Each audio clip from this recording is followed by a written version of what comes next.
Hey, what's up, y'all? My name is Stevie Matt, and today I'll be discussing Eve's Bayou. Released in 1997, it was written and directed by Cassie Lemons in her directorial debut. Welcome to It's Not That Deep.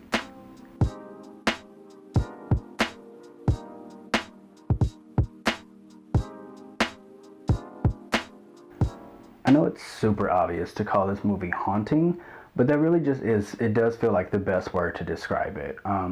It's not a horror, it's not even a thriller, but the Southern Gothic milieu that this movie is set in really just burrows under your skin. I don't know how else to describe it. It's truly a phenomenal film, no doubt about that. And the story is really something.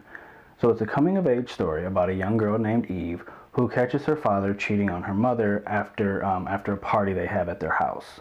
Now, right from the start, it's established that Eve is a little alienated. Her mother seems far warmer with her younger brother Poe, and her father seems much more attentive to her older sister Cicely. And this is later. She later addresses this explicitly when she asks her father why he never dances with her at parties. But even right there in the moment, her frustration is visible right on her face and her body language, and that's thanks in large part to Jurnee Smollett's superb performance. Now, a side note, Jurnee had one hell of a year last year. She started it off in Birds of Prey, which was the best movie of the year. Don't fight me on it. And then she closed out the year with a starring role in Lovecraft Country on HBO. But this is where she got her start. This is what put her on the map, if not her debut role altogether. And her talent was abundantly clear even then. She absolutely kills it as Eve. But yeah, that's where we start, and from there she just grows more and more disillusioned with her father as it becomes very clear that the infidelity is just a regular thing, until she's flat out wishing death on him, even going so far as to pay a voodoo woman in the town to finish the job for her. And ooh, was he a dirty dog. I feel bad for Roz because, he was still the breadwinner of the house, and I do wonder how she'll go about maintaining the house, if she even does, after he dies. And despite how much harm he caused, I do feel bad for the kids, because at that age, it's just like, damn, my daddy's dead. But I cannot say he didn't have it coming. He just parading around town, openly macking on women. Don't matter if they're married or not, don't nothing matter, because he just walks around thinking he's unstoppable. Community doctor, community dick, all because he needs to feel like a hero. And it's like, man, if you don't prescribe that damn aspirin and take your ass home to your wife and kids, my goodness. And then the whole thing with Cicely, she was a black and bougie Sansa Stark, if you ask me. Sansa Baptiste, Cicely Stark, man, she was something else, child. Yeah, I don't know how I feel about that whole thing, but I will say, like, how much of a drunk and how much of a womanizing ass dog do you gotta be for it to take you that long to realize it's your own daughter trying to make out with you? I do love, though, that the minute she tells Eve jumps straight to, oh, he gotta die. It don't matter that he her damn daddy, he gotta go. Like, okay, it turns out that Cicely was the one who initiated it all, whatever, but when she thought it was him, that was exactly the energy that situation called for, to be honest. Like, that's not only a child, but that's your own damn daughter. So, like, that's a line you do not cross, you gotta go. Period. No further questions, Your Honor. And then at the market, she not so subtly insinuates to Mr. Moreau about their whole affair, and it's just like, ooh, messy boots. I'm sorry. I had to laugh at that part because she was so precocious and so bold. I really love her. But yeah, that part was like, ooh, messy little girl. She wasn't wrong, no. Something had to be done.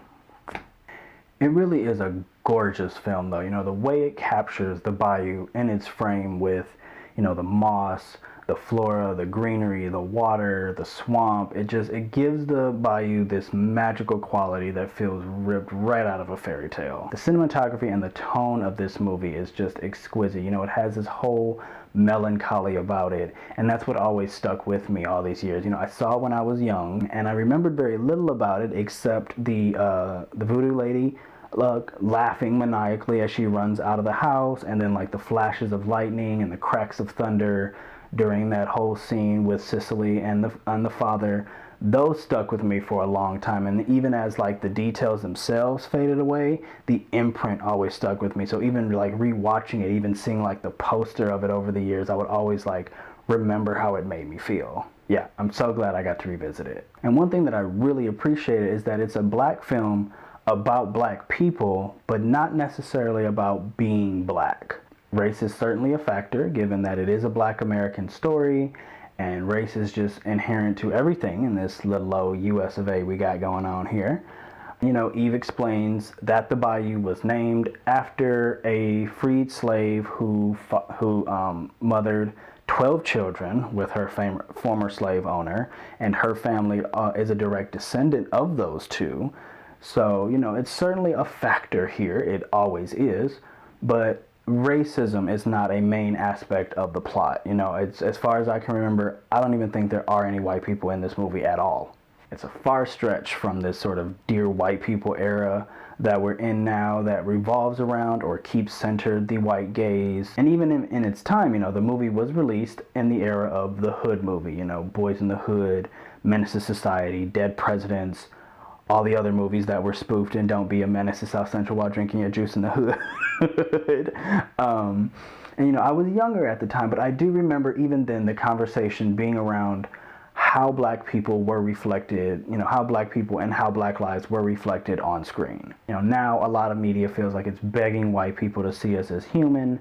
And then at the time, a major point of contention was that Black people only were on screen portraying thugs and gangsters.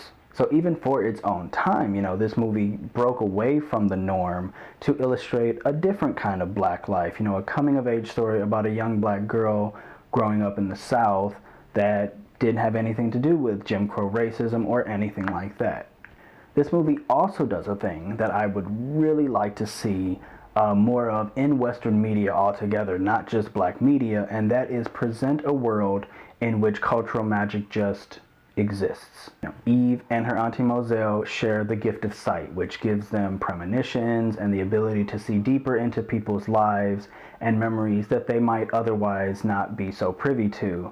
And, you know, between this and the curse that Moselle fears hangs over her head, and the voodoo lady in town that puts the curse on her father, you know, all of this, it's just a part of the culture. These aren't superheroes. This isn't even a fantasy film. These are just part of the culture, and so they're presented as such in a movie that aims to highlight the culture and illustrate it for what it is. You know, so some characters like Lewis are very skeptical of it all. They kind of just brush it off. We let her do her thing because it ain't hurting nobody, but we don't really believe it. But then you got people like Roz who are so invested in this that she will keep her kids, you know, restricted from leaving the house simply because Moselle has a vision of someone's kids getting hit by a car. And they don't know if it's theirs, so she's gonna keep her little kids in the house until it blows over. But the narrative remains rather neutral in its framing. It's not taking one side or the other. It's just illustrating this is how it is, this is how life is down here. And I would really just like to see more of that in Western media. You know, Western media so often gets so caught up in scientific realism that it tends to forget that it's art and is therefore not bound to the constraints of science, you know. And critics like myself are also just as guilty of this. You know, the question so often is it realistic enough? The question really needs to be more often, how does it serve the story? So yeah, that's all I got for you today. You know, this film is a true classic. It is an essential part of the Black film canon, and it's an absolute must-see. You know, it is gorgeous, it is haunting, and every actor gives their absolute best here, from Journey Smollett, Megan Good, Debbie Morgan, Diane Carroll, Lynn Whitfield, and even Sammy Ailes. You know, he's sort of become a pop culture icon with his signature persona, you know, with Marvel and with Tarantino movies. But this movie serves as a good reminder that underneath all of that, he is a really good actor. Thank you so much for watching. Hope you enjoyed the video. If you did, go ahead and hit that like button to show some love. Drop a comment down below. And while you're at it, go ahead and hit that subscribe button so you never miss another one. Check me out on Twitter and Coffee for more ways to show support and stay up to date. Take care of yourselves and each other, and I'll see you in the next video.